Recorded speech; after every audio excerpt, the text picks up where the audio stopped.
ماں باپ کو اپنی جنت بنا لو، ان کی دعا لے لو۔ میرے نبی نے فرمایا کاش میری ماں زندہ ہوتی۔ ماں کا خاص طور پر منشن کیا، میری ماں کیوں کہ باپ کو تو دیکھا ہی نہیں اور ماں کو دیکھا ہے 6 سال۔ میری ماں زندہ ہوتی اور میں عشاء کی نماز کے مصلی پہ کھڑا ہوتا اور میرے گھر سے میری ماں کہتی محمد، تو میں ماں کے لیے نماز توڑ دیتا۔ میرا نبی کہہ رہا ہے۔ اور جب آپ حج پہ تشریف لے گئے اور ابوا کے میدان سے گزرے جہاں میرے نبی کی والدہ کا انتقال ہوا تھا، اس بات کو 57 سال گزر چکے ہیں۔ 6 برس کی عمر میں مدینہ سے نکلے 3 افراد، میرے نبی کی ماں، میرے نبی کے والد کی باندی ایمن، وہ بھی ماں ہیں، انہوں نے بھی دودھ پلایا تھا میرے نبی کو۔ 2 مائیں ہیں، ایک دودھ پلانے والی، ایک پیدا کرنے والی، اور ایک میرے نبی ہیں۔ جب ابوا کے پہاڑوں میں پہنچے تو اچانک ہارٹ اٹیک سے حضرت آمنہ 25 سال کی عمر میں انتقال فرما گئیں، اور میرے نبی نے اتنا اس کا غم لیا۔ 6 سال کا بچہ، میں سن 2000 میں وہاں گیا تھا، میرے آنسو نہیں رکنے کو آ رہے تھے کہ کہاں میرے نبی کی ماں کو اللہ نے اٹھایا، نہ کوئی آسرا، نہ کوئی سہارا، نہ کوئی رشتہ، نہ کوئی جھولی، نہ کوئی چھاؤں، ایسے تنہا یتیم کر لے۔ جب ان کو پتھروں میں دبا کے نیچے اترے، ایمن کو سے ہاتھ چھڑا کر بھاگے اور اوپر پہاڑی پہ چڑھ گئے۔ جب ایمن پیچھے گئیں تو آپ نے ایمن نے کیا دیکھا کہ ابوا کے پہاڑ بھی رو رہے ہوں گے، آپ ماں کی قبر کو چمٹ کے ایسے اوپر لیٹے ہوئے تھے، قبر کو پکڑا ہوا تھا، اوپر لیٹے ہوئے تھے۔ جب ایمن قریب آئیں تو سنا آپ کہہ رہے تھے اماں جی آپ کو تو پتہ تھا آپ کے سوا میرا کوئی نہ تھا، آپ مجھے چھوڑ کے کہاں چلی گئی، کیوں چلی گئی؟ 6 سال کا بچہ پہلی موت دیکھ رہا ہے تو ان کو سمجھ میں نہیں آ رہا کہ میری ماں کے ساتھ ہوا کیا ہے۔ ایمن نے اٹھانا چاہا، آپ نے اٹھنے سے انکار کر دیا۔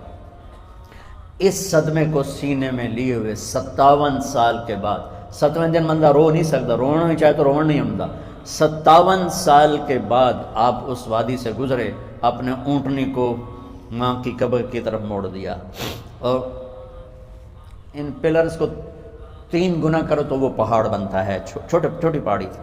اونٹنی کو نیچے بٹھایا، اوپر پہاڑ پر گئے، اور یہ مجھے دیکھو، یوں آپ نے گھٹنے کھڑے کیے ماں کی قبر کے سرانے، اور یہ ہاتھ یہاں رکھے اور پھر سر دیا اپنے گھٹنوں میں یوں، پھر رونا شروع کیا۔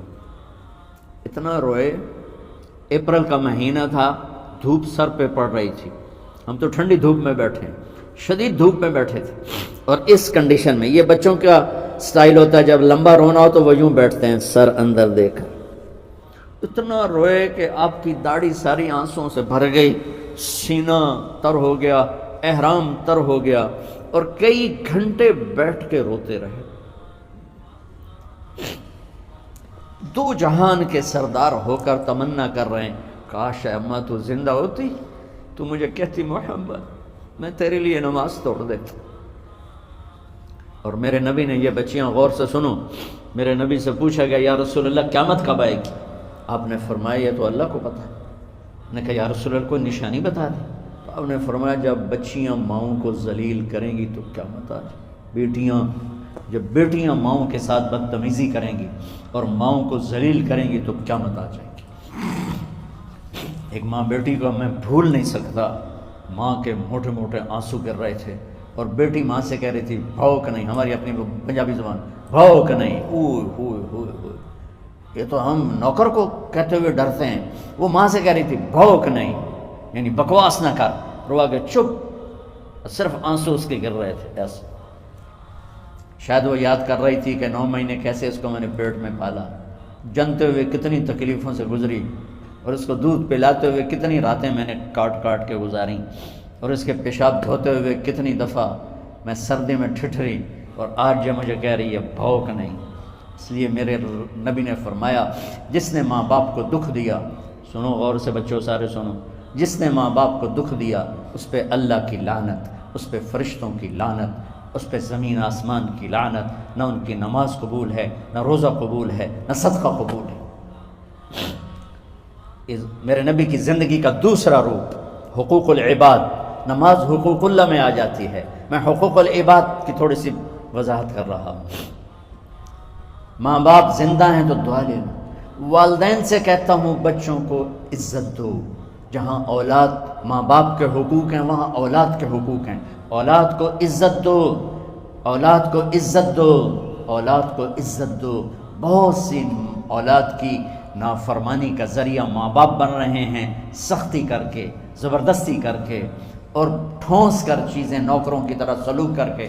میرے نبی کے گھر میں جب بیٹی فاطمہ ملنے کے لیے آتی تھیں تو میرے نبی بیٹھے نہیں رہتے تھے، یا اب چیئر پہ بیٹھے ہوئے بی بی فاطمہ آ گئی، اب زمین پہ بیٹھے ہوئے ہیں بیٹی آ گئی، اب چارپائی پہ لیٹے ہوئے ہیں بیٹی آ گئی۔ میرے نبی کیا کرتے تھے؟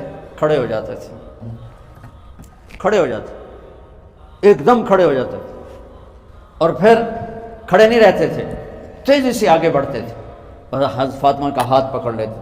یہ والدین غور سے سنو، حضرت فاطمہ کا ہاتھ پکڑ لیتے تھے اور ہاتھ پکڑ کے مجھے دیکھو یوں بوسہ لیتے تھے، بیٹی کا بوسہ لیتے تھے، پھر ہاتھ چھوڑتے نہیں تھے، ہاتھ پکڑے پکڑے لاتے لاتے لاتے ان کو چارپائی پر پہلے بٹھاتے تھے پھر خود بیٹھتے تھے۔ یہ باپ اور رسول ہو کر بیٹی کو یہ عزت دیتے تھے۔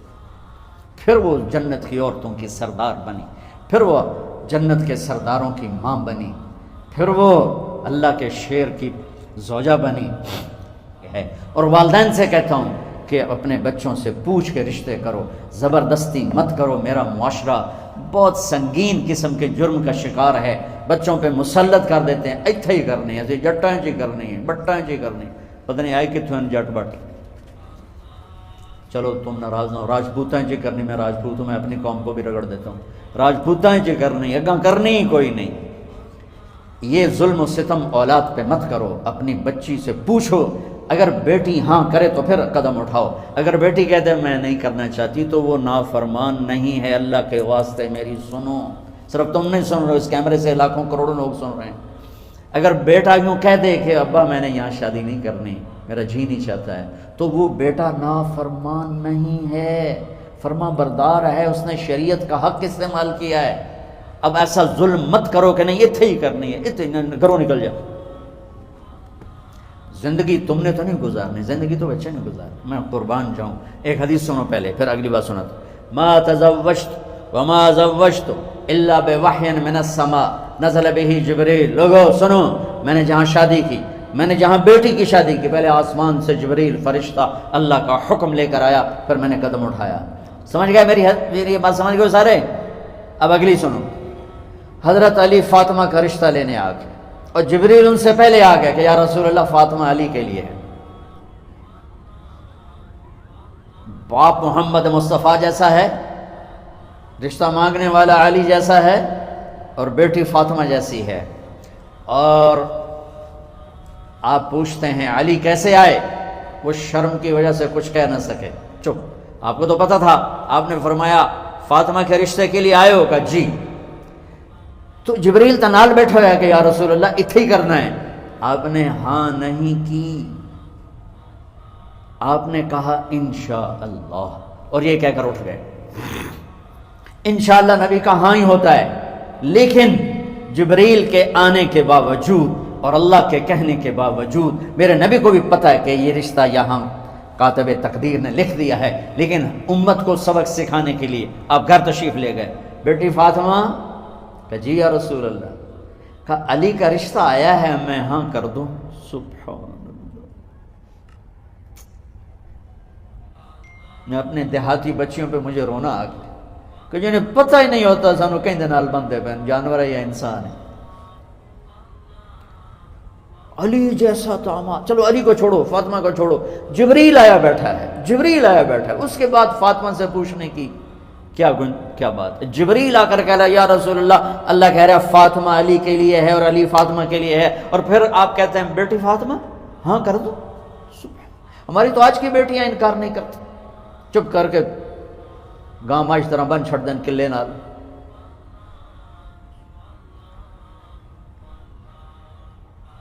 کوئی ان کے اندر کے جذبات کو سننے والا کوئی نہیں ہوتا، اپنی انانیت پر یہ فیصلے کرتے ہیں، اور میرا نبی کہہ رہا بیٹی ہاں کر دو۔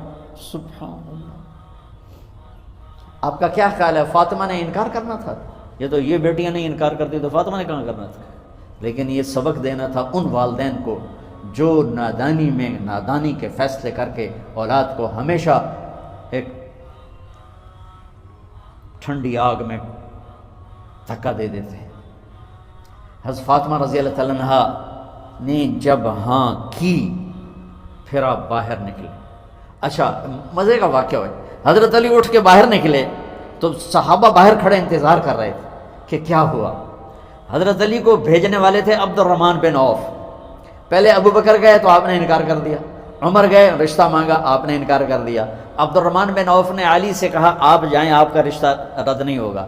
کہنے لگے میرا تو ذاتی گھر بھی کوئی نہیں، مجھے کہاں سے رشتہ ملے گا، میں تو بالکل غریب ہوں۔ کہا نہیں تم جاؤ۔ تو واپس آتے انہوں نے عبد الرحمن بن عوف پہ چڑھائی کر دی، وہ کیا ہے نا تو میں نے گلے آئی، انکار ہو گیا۔ تو صحابہ نے پوچھا کیا ہوا؟ کہا کچھ کہا ہی نہیں، چپ کر کے اٹھ گئے۔ تو عبد الرحمن بن عوف کہنے لگے کچھ بولے صحیح، کہ بس اتنا کہا انشاءاللہ، کہا تو مبارک ہو، نبی کا انشاءاللہ ہاں ہوتا ہے۔ کہا اچھا تو اتنے میں آپ باہر تشریف لے۔ کہا علی جی بلاؤ لوگوں کو بلاؤ۔ ساری مسجد بھر گئی، آپ کی ساری مسجد فل ہو گئی۔ اب ممبر پہ کھڑے ہوئے علی کو سامنے بٹھایا، کہا لوگو یہ جبریل میرے پاس اللہ کا پیغام لائے ہیں کہ میں فاطمہ بنت محمد کا نکاح علی کے بن ابی طالب کے ساتھ کر دوں۔ پھر آپ نے خطبہ پڑھا اور کہا کہ علی ہائے ہائے ہائے، میں نے فاطمہ بنت محمد کو 400 درہم مہر کے عوض تیرے نکاح میں دیا، تو نے قبول کیا؟ حضرت علی نے زور سے نعرہ لگایا میں نے قبول کیا، اور سجدے میں چلے گئے، اللہ کا شکر کا سجدہ ادا کیا۔ پھر میرے نبی نے وہیں سارے مجمع کو شہد کا شربت پلایا اور تازہ کھجوریں کھلائیں۔ اور پھر جب رخصتی ہوئی تو آپ نے حضرت علی سے فرمایا کہ آپ آ کے لے جاؤ۔ پھر آپ نے حضرت ام سلمہ، حضرت حفصہ اور جناب حضرت عائشہ رضی اللہ تعالیٰ عنہ، ان تینوں کو بلا کر فرمایا تمہیں پتہ ہے نا مجھے فاطمہ سے کتنا پیار ہے، تو تم فاطمہ کو دلہن بناؤ، اس کی تیاری کرواؤ، اسے دلہن بناؤ۔ تو ان تینوں نے حضرت فاطمہ کو دلہن بنایا۔ پھر آپ نے حضرت علی کو پیغام بھجوایا، وہ تشریف لائے، اپنی اونٹنی لے کر آئے، حضرت عقیل ساتھ ہے، سلمان فارسی ساتھ ہے، اور دروازے پر اونٹنی بٹھائی، آپ علی کو اندر لے گئے اور یوں فاطمہ کا ہاتھ پکڑ کے علی کے ہاتھ میں دے کر فرمایا علی تمہیں نبی کی بیٹی مبارک۔ سبحان۔ پھر آپ نے کہا میری بیٹی فاطمہ، مجھے اپنے خاندان میں جو سب سے زیادہ محبوب تھا میں نے تیرا ہاتھ اس کے ہاتھ میں دے دیا ہے۔ والدین سے کہتا ہوں اپنے نبی کی زندگی پڑھو۔ میرا درد ہے کہ ہماری ثقافت میں اسلام داخل نہیں ہوا، ہمارے عبادت میں اسلام آ گیا، بہت سارا مجمع مرد عورتوں کا نمازی ہے، حاجی ہے، عمرے کرتے ہیں، لیکن ثقافت میں نبوت کی جھلک دکھائی دے، ثقافت میں اللہ کا نبی دکھائی دے، وہ نہیں ہے۔ زندگی بیت گئی اس انتظار میں، مدت سے لگ رہی تھی لب بام ٹک ٹکی، تھک تھک کے گر گئی نگہ انتظار آج، پتہ نہیں کب صبح ہوگی۔ چلو کہتے تو جائیں مجھے ہے اگرچہ بت ہیں جماعت کی آستینوں میں، مجھے ہے حکم اذان لا الہ الا اللہ۔ تو والدین پڑھیں شریعت کو، اولاد بھی پڑھے اپنے نبی کی زندگی کو۔ ایک شخص حضرت عمر کے پاس آیا ایک بیٹے کو لے کر، کہا امیر المومنین یہ میرا بیٹا بڑا نافرمان ہے اور مجھے بہت تنگ کرتا ہے۔ حضرت عمر کے پاس لاٹھی ہوتی تو انہیں یوں اٹھائی، وہ کہنے لگا حضور معافی دیا جائے، ایک میری گل سن لو۔ آپ نے فرمایا کیا؟ کہنے لگا ماں پیو دے بڑے حق ہیں، بالکل ٹھیک ہے، پر کوئی ساڈا حق بھی ہے ماں پیو تے؟ آپ نے کہا ہاں۔ آپ نے ہاں، کہنے لگے ذرا وہ بتا دیں۔ کہ پہلا حق ہے اچھی ماں تلاش کرے، نیک عورت تلاش کرے۔ دوسرا حق یہ ہے نام اچھا رکھے۔ تیسرا حق یہ ہے اس کو قرآن کی تعلیم دے۔ کہا جی پھر سن لو حضرت جی، ایسا میرے پیو کو پوچھو اس حبشی عورت نال شادی کر کے میں انہوں حبشی ماں دیتی، انہوں کوئی عرب ماں ہی نہیں لتی۔ میرا پہلا حق اس مارے ہے۔ دوسرا سن لو، اس نے میرا نام جولان رکھا ہے، جولان گندگی کے کیڑے کو کہتے، اس نے میرا نام جولان رکھا ہے۔ اور تری سن لو، اس آیت نے میں قرآن دی شکل نہیں دکھائی۔ حضرت عمر ہوئی سوٹا ہو دے سر تے پھیر دے کہ پہلے تیری مالش کرا پھر ایدی کر سکتے۔